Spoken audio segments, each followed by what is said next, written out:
बिस्मिल्लाहिर्रहमानिर्रहीम। अस्सलाम वालेकुम। जैकब न्यूज़ सां मां आहियां आबिद अली मंगरियो। पेश आहिनि हिन वक़्त जूं हेडलाइंस। जैकबाबाद में वधंदड़ गंदगी ख़िलाफ़ शहरिन ख़ामोशी टोड़े छॾी। म्यूनिसिपल ऑफिस आॾो धरनो। शहर जे मुख़्तलिफ़ इलाइक़नि में गंदगी ऐं नालियुनि जो पाणी रोडनि ते बीहण ख़िलाफ़ शहरी रोडनि ते निकिरी आया आहिनि। जत मोहल्ला वासिन हिकु एहतजाजी जुलूस हुसैन बख्श बिरोही, शौकत लहड़ी ऐं हाजी कलंदर बख्श बिरोही जी अॻवानी में कढी शहर जे मुख़्तलिफ़ रस्तनि तां थींदा म्यूनिसिपल कमेटी ऑफिस आॾो पहुची धरनो हयो ऐं म्यूनिसिपल कमेटी जे अमलदारनि ख़िलाफ़ सख़्त नारेबाज़ी कई। शहरिन सहाफ़िन आॾो दाहींदे चयो त म्यूनिसिपल जी नाअहली सबबि शहर गंदगी जो ढेर बणिजी वियो आहे। नालियुनि जो गंदो पाणी रोडनि ते निकिरी आयो आहे। केतिराई भेरा शिकायत बावजूद तदारुक न थियण सबबि मजबूर थी करे रोडनि ते निकिरी आया आहिनि। गड़ियसन वेझो चोरी दौरान भाग्या सुजाग थी पिया। चोरनि हथां 3 ॼणा ज़ख़्मी। सी सेक्शन थाणे जी हद ॻोठ दूरो खोसो मां चोरी जी कोशिश दौरान घर धणी सुजाग थी पिया, जंहिं दौरान मज़ामत ते चोरनि 2 ॼणनि ज़हूर अहमद ऐं अब्दुल करीम खोसो खे लठियूं हणी ज़ख़्मी करे छॾियो ऐं मुबैना गोली लॻण सबबि हिकु भाॻियो मोहम्मद यूनिस खोसो ज़ख़्मी थी पियो। ज़ख़्मियुनि खे इलाज लाइ ठुल इस्पताल मुंतक़िल कयो वियो, जितां हिकु ॼणे खे ॻणती जोगी हालत में रहीम यार ख़ान मुंतक़िल कयो वियो। गेरेलो वेझो पुलिस ऐं फोरुन में मुक़ाबलो। पुलिस अहलकार शहीद। बाकरानी थाणे जी हद में फोरुन सां मुहाॾो अटकाईंदे अहलकार मोहम्मद रफ़ीक बिरोही शहीद थी वियो। इत्तला ते एसएसपी लाड़काणो मसूद बंगश वॾी पुलिस नफ़री साण करे वाक़े वारे हंधि पहुची वियो, जिते एसएसपी जो चवणु हो त बहादुर अहलकार मोहम्मद रफ़ीक बिरोही फुर जी कोशिश खे नाकाम बणाईंदे ॾोहारियुनि सां अकेले सिर मुक़ाबलो कयो ऐं बहादुरी सां विढ़ंदे शहादत माणी आहे। शहीद जे कातिलनि खे हर हाल में कैफ़र किरदार ताईं पहुचाइबो।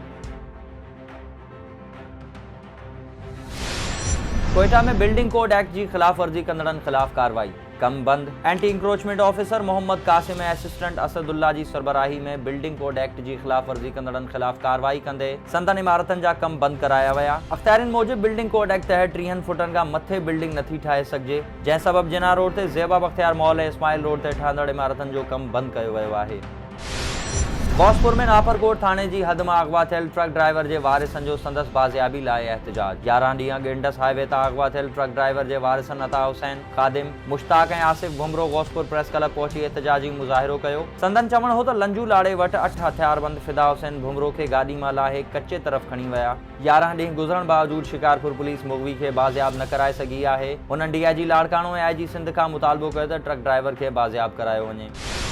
बेरिया रोड में पसंद जो परणो कंदड़ लसबेला वासिन नौजवान नारी तहफ़ुज़ लाइ थाणे पहुती। नारी गुलशन मेमन जो चवणु हो त मुड़ुस जे वारिसनि ते मुंहिंजा माइट कूड़ा केस दाख़िल कराइण चाहिनि था। घर वारा ज़बरदस्ती शादी कराए रहिया हुआ, जंहिं बाद फरार थी नौशेरो फेरोज़ी अदालत में 2 ॾींहं अॻु शफ़ी मोहम्मद नाइट सां पसंद जो परणो कयो आहे, जंहिं बाद माइट मुंहिंजे मुड़ुस ऐं संदसि ख़ानदान जा वेरी बणिजी विया आहिनि, तंहिं लाइ तहफ़ुज़ फ़राहम कयो वञे। होॾां पुलिस जो चवणु हो त नारी खे अदालत पेश कयो वेंदो। पंगिरो में 2 मोटरसाइकिलनि में टक्कर, 1 ॼणो फौत थी वियो, जॾहिं त नीगर समेत 2 ॼणा ज़ख़्मी थी पिया। नवकोट रोड ते 2 मोटरसाइकिलनि में आमो साम्हूं टक्कर थी पियो, जंहिं में मासूम बालिग़ बिलावल समेत ज़मान जरवार ऐं सोहराब ज़ख़्मी थी पिया, जिन खे पंगिरो सिहत मर्कज़ आंदो वियो, जितां खेसि हैदराबाद नियो वियो, जॾहिं त ज़मान जरवार ज़ख़्मियुनि जी सट न सहंदे फौत थी वियो।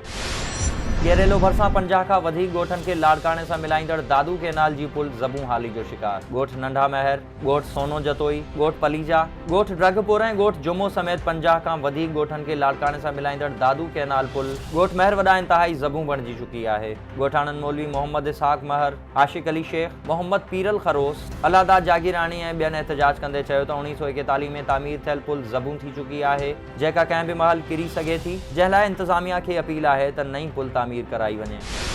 ऐं मटियारी सीनियर सिविल जज जो रीडर दिल बीहण सबबि लाॾाणो करे वियो। रीडर लियाकत मेमन ड्यूटी ते पहुतो त ओचितो संदसि तबियत ख़राब थी वई ऐं बेहोश थी वियो, जंहिंखे तालका इस्पताल मटियारी आंदो वियो, जिते डॉक्टरनि पारां दिल बीहण सबबि संदसि मौत जी तस्दीक कई वई।